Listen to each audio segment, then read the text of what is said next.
வணக்கம். G news 24x7 செய்திகளுக்காக செய்தி வாசிப்பவர் உதயகுமார். திருவள்ளூர் கிழக்கு மாவட்ட பாமக சார்பில் சௌமியா அன்புமணி மற்றும் ராமதாஸ் ஆகியோரின் பிறந்தநாளை முன்னிட்டு அன்னதானம் வழங்கி பள்ளி மாணவர்களுக்கு நலத்திட்ட உதவிகள் வழங்கும் நிகழ்ச்சி நடைபெற்றது. திருவள்ளூர் கிழக்கு மாவட்ட பாமக சார்பில் சௌமியா அன்புமணி பிறந்தநாளை முன்னிட்டு பள்ளி மாணவர்களுக்கு நலத்திட்ட உதவி பொருட்கள் வழங்கும் நிகழ்ச்சியும், பாமக நிறுவனர் ராமதாஸின் பிறந்த நாளை முன்னிட்டு பொதுமக்களுக்கு அன்னதானம் வழங்கும் நிகழ்ச்சியும் திருவள்ளூர் கிழக்கு மாவட்ட பாமக தலைவர் PS சபாபதி ஏற்பாட்டில் நடைபெற்றது.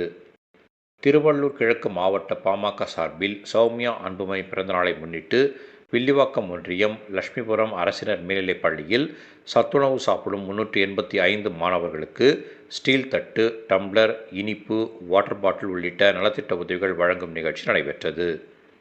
பாட்டாளி மக்கள் கட்சியின் நிறுவனர் ராமதாஸின் பிறந்த நாளை முன்னிட்டு புத்தூர் கனரா வங்கி அருகே பொதுமக்களுக்கு அறுசுவை உணவு வழங்கும் அன்னதான நிகழ்ச்சி நடைபெற்றது. வழங்கி பள்ளி மாணவர்களுக்கு நலத்திட்ட உதவிகள் வழங்கும் நிகழ்ச்சி நடைபெற்றது.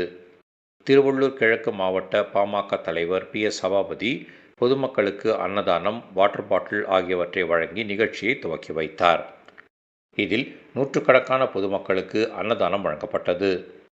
இந்நிகழ்ச்சிகளில் மாவட்ட துணைத் தலைவர் GM முனுசாமி, மாநில பொதுக்குழு உறுப்பினர் R தமிழ் உமாபதி, வில்லிவாக்கம் ஒன்றிய செயலாளர் சகாதேவன், மாவட்ட வன்னியர் சங்க செயலாளர் ஆனந்தன், T ஞானமூர்த்தி, G Lakshmipathi, welding Kumar, P Subramani, மீசை பழனி, பன்னீர்செல்வம், சக்திவேல், குணா, பாண்டியன், பட்டு பன்னீர்செல்வம், தலைமை ஆசிரியர் அபிநாதன், கருணாகரன், ஜோதி மற்றும் கிராம பொதுமக்கள் உள்ளிட்ட ஏராளமானோர் கலந்து கொண்டனர்.